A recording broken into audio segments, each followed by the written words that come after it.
사무엘상 14장 3절 아히야는 에봇을 입고 거기 있었으니 그는 이가봇의 형제 아히두베 아들이요 비느하스의 손자요 실로에서 여호와의 제사장이 되었던 엘리의 증손이었더라. 백성은 요나단이 간 줄을 알지 못하니라. 아멘. 주안의 복된 새해를 배웠습니다. 오늘 수요일 새벽 하나님 말씀은 사무엘상 14장 3절 말씀을 중심으로 신앙의 본질을 잃은 사람은 종교적인 구색을 갖춘 데에만 집착합니다라는 제목으로 말씀의 은혜를 함께 나누고자 합니다. 오늘 사무엘상 14장 3절을 보시면 아히야가 에봇을 입고서 사울과 함께 있었다라고 이야기하고 있습니다. 여기서 주목할 것은 왜 아히야라는 사람이 갑자기 요즘 애들 말로 갑툭튀가 뭔지 아세요? 갑자기 어디서 툭 튀어나왔다. 요즘 애들 줄임말 많이 쓰지 않습니까? 갑자기 아히야라는 사람이 갑툭튀. 어디서 갑자기 등장하고 있느냐? 이 말입니다. 본절을 계속해서 보면 아히야는 누구냐? 뭐 이렇게 길죠? 설명하는데. 근데 끝에 보면 엘리의 증손이었더라 라고 하고 있습니다. 엘리. 그러므로 그가 엘리는 누굽니까? 엘리는 제사장 엘리라는 말이 붙지 않습니까? 이 아히야는 제사장 가문의 사람인 것이 분명합니다. 왜냐? 엘리의 증손이었더라라고 설명하고 있기 때문입니다. 하지만 그가 제사장으로 제대로 활동했다라고 보기에는 무리수가 있습니다. 왜냐하면 그는 본문에서 아무런 예고도 없이 갑자기 등장하고 있을 뿐만 아니라 제사장의 복장인 제사장이 입고 있는 옷이 있는데 그 옷을 에봇이라고 하죠.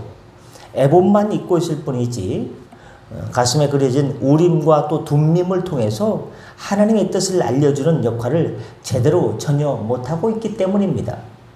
아마도 아히야는 사무엘이 하나님의 말씀에 불순종한 자신의 사울의 곁을 떠나가자 사울이 종교적으로 구색을 갖추기 위해서 에봇만 그저 입혀놓은 채 세워놓은 인물일 것입니다. 어떻게 왜 사무엘이 어떻게 했습니까? 하나님의 종이 올 때까지 블레셋과의 전쟁에서 블레셋이 이렇게 대적해 온다고 할지라도 기다리다가 하나님의 선지자인 사무엘이 제사를 드릴 때까지 기다려야 되는데 백성들은 도망가 버리고 당시 농사를 짓다가 뭐 이렇게 군인들이 모인 시대 아닙니까? 근데 군인들이 막 도망가고 몇 명 남지도 않고 블레셋이 가까이 오니까 사울 왕이요 마음이 조급해져가지고 제사장만 드리는 그 제사를 왕이 직접 제사를 드렸다가 드리고 나니까 사무엘이 얄밉게도 왔어요. 자기 입장에서는요. 왜 거세를 못 참고서 제사를 드렸느냐? 내가 하나님의 법을 어겼다 해서 하나님이 그 사건 때문에 그때 사무엘이 뭐랬습니까? 순종이 제사보다 나은데 그걸 못 참았느냐. 그러면서 그때 이후로 사울의 왕의 불순종 때문에 하나님께서 사울을 버리시고 하나님께서 다시금 왕으로 누굴 택했습니까? 다윗을 택하셨습니다. 그 불순종 사건 때문에 이래서는 안 되겠다.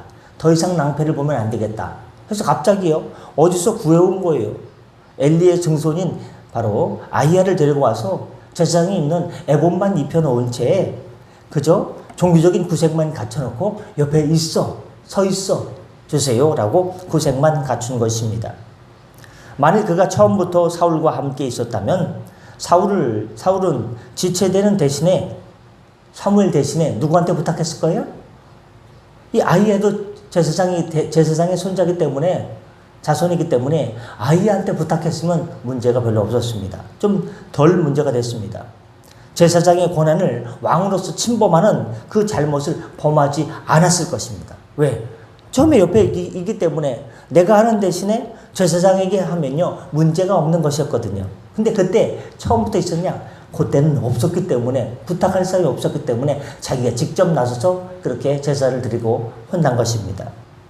그렇습니다. 주님께서 사랑하는 성도 여러분, 우리가 신앙의 본질인 하나님을 경외하고 그분의 뜻에 순종하는 신실한 삶을 살지 못할 때 우리의 신앙이란 이렇게 형식적이고 신앙의 구색만을 갖추는 방향으로 변질되기 쉽다는 것입니다. 예전에는 안 그랬는데 예전에는 신실하게 하나님을 온 마음 다해 전심 다해 섬기고 사랑했는데 요즘은 내 몸만 왔는 것 같아. 내 몸은 와 있어도 내 마음은 저쪽 집에 두고 온 것 같아. 수택동에 두고 온 것 같아. 내 마음은 저기 인창동에 두고 온 것 같아. 내 마음은 저 세상에 가 있는 것 같아. 날마다 주님께 돌아와야 됩니다. 그래서 날마다 회개가 필요한 거예요. 우리의 원죄는 예수님의 보배로운 피로 깨끗이 사함을 받았지만 여러분 목욕을 했어도요. 원죄를 이제 씻는 것을 목욕이라 했을 때 목욕했을 때 시간 지나다 보면요. 먼지가 끼고요. 이렇게 또 때가 찌지 않습니까? 날마다 세상이 우리를 오염시켜요. 우리의 몸과 마음과 영혼과 뼛속까지 오염시키는 세상적인 요소들이 있습니다. 그것을 바로 사도 뭐라고 했습니까? 육신의 정욕과 안목의 정욕과 이생의 자랑이라고 했습니다. 가만히 있어도 묻게 돼 있어요. 막 파도가 물리쳐 와가지고 그 옆에 있으면요. 어떻게 했습니까? 옆에서 사진 찍으려고 하면요. 물보라가 막 튀게 돼 있습니다. 영향을 받지 않을 수가 없어요. 그래서 날마다 회개를 하는 것입니다. 여러분 우리가 그렇게 회개하지 않고 가만히 있으면요. 형식적이고 신앙의 구색만을 갖추는 방향으로 이렇게 변질되기 쉽다는 것입니다. 일종의 외식적인 신앙이라고 말할 수 있습니다. 참 신앙을 갖추지 못해서 오늘 일종의 영적 공허감을 이렇게 외형적인 제복이나 화려함만을 갖춘 형식으로 메우려는 경우가 있습니다. 내가 하나님을 만나면 되는데 하나님 못 만나니까 뭔가 외형적인 것으로 막 모든 것을 치장하려고 하고 외형적인 방법 같은 거에 관심을 기울이게 된다 이 말입니다. 말만 하고 행치 아니하였던 예수님 당시의 서기관과 바리새인들을 보십시오. 예수님께서는 저희 모든 행위를 사람에게 보이고자 하니 기도도 안 하갔다가요. 큰 길 어귀에서 사람들이 많이 다니는 광장 한복판에서 시장 입구에서 쉽게 얘기하면 구리 전통시장 꽃길 내려가서 전통시장 들어가서 사람들이 많은 앞에서 저쪽 끝에 꽃길 아니라 전통시장 주차장 입구에서 내리면 사람들이 많이 있지 않습니까? 막 들어오지 않습니까? 막 그 호떡 장사하는 데 앞에서 무대 앞에서 거기서 갑자기 손을 들고서 전능하신 하나님 아버지 목을 후일려니까 목까지 아프네요. 사람들 많은 앞에서 하고자 하나니 곧 그 차는 경문을 넓게 하며 옷수를 크게 하고 잔치의 상석과 회당의 상자와 시장에서 문안 받는 것과 사람에게 랍비라 칭함 받는 것을 좋아하느니라. 오 랍비님 오셨습니까? 오 랍비님이 꽃길 전통시장에 앞에 오셔서 우리 많은 사람 앞에서 기도해 주시니 감사합니다. 랍비님 선생님 이거 받는 걸 좋아해요. 예. 별일 없죠? 이걸 좋아한다는 말입니다.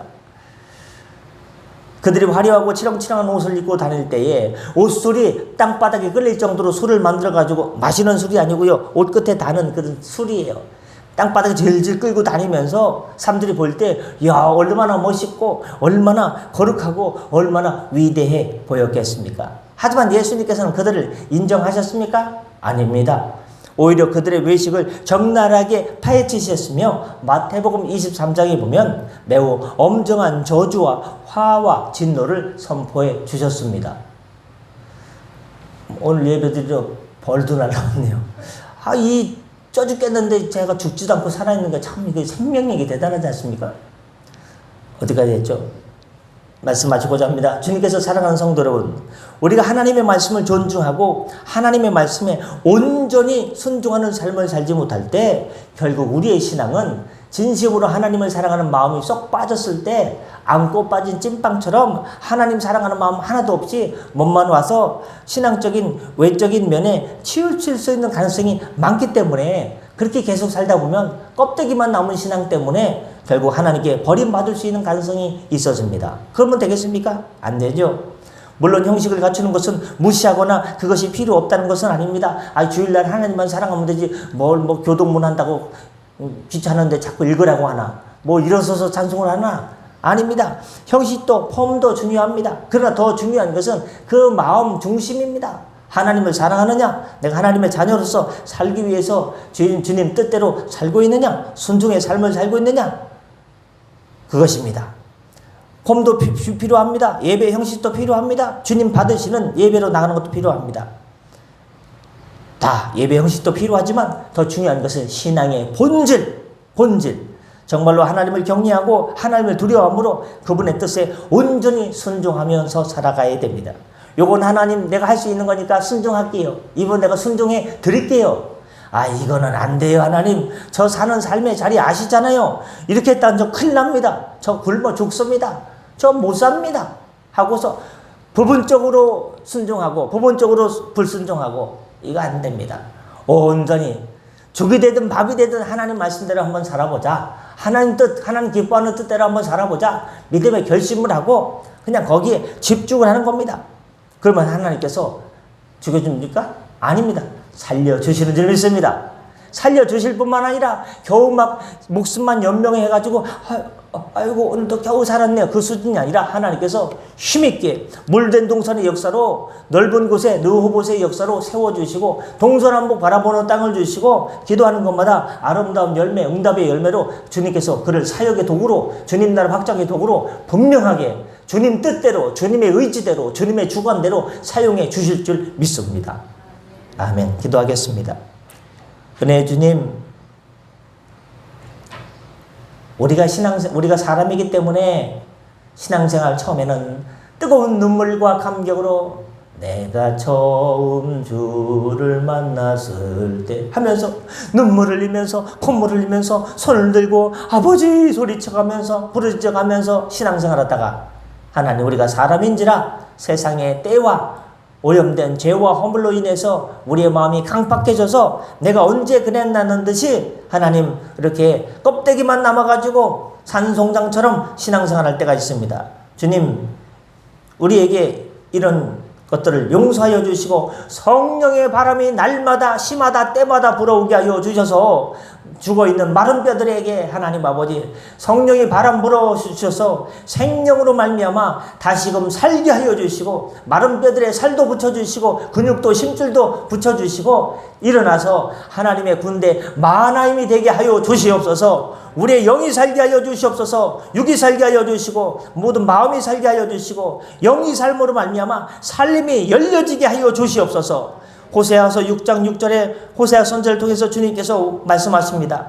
나는 인애를 원하고 제사를 원치 아니하며 제사를 가장 기뻐하시고 영광 받으시는 것을 기뻐하시는 하나님께서 오죽하면 그 말씀을 하셨겠습니까? 번제보다 하나님을 아는 것을 원하노라. 몸뚱이만 와가지고 하나님 사랑합니다. 말만 입술만 움직이고 마음에는 하나님 사랑하는 마음도 없이 기뻐하는 마음도 없이 그런 강팍한 마음이 지속된다면 성령님 물붓듯 기름 부어주셔서 제 영을 살려주시고 하나님 기름 부어주옵소서라는 그런 간구도 없이 앉아있느냐. 나는 차라리 그런 번제보다 하나님을 아는 것을 원한다라고 호세아 선지자를 통해서 우리에게 말씀하여 주셨습니다. 하나님을 아는 일에 달려가게 하여 주시고 우리가 그런 마음이 없다면 하나님 마음을 열어 하나님께 간구합니다. 성령님, 메마른 사막과 같은 강팍한 먼지 나는 하나님 아버지 우리의 심령에 토네이도 부는 우리의 심령에 성령의 단비를 부어주셔서 물붓듯 성령을 기름 부어주셔서 다시 하나님 아버지 마음이 옥토밭되게 하여 주시고 하나님의 은혜를 사모하는 심령으로 변하게 하여 주셔서 주님을 하나님 온 마음으로 전심으로 기쁨으로 뜨겁게 눈물을 씻는 예전의 모습을 되찾게 하여 주시옵소서. 하나님 오늘도 일터로 달려나갑니다. 운전대를 붙잡아 주시고 삶의 자리를 회복하여 주시옵소서. 감사하며 축복하며 예수님의 이름으로 기도드립니다. 아멘. 다 같이 자유 기도하시고 편하게 들어가시겠습니다.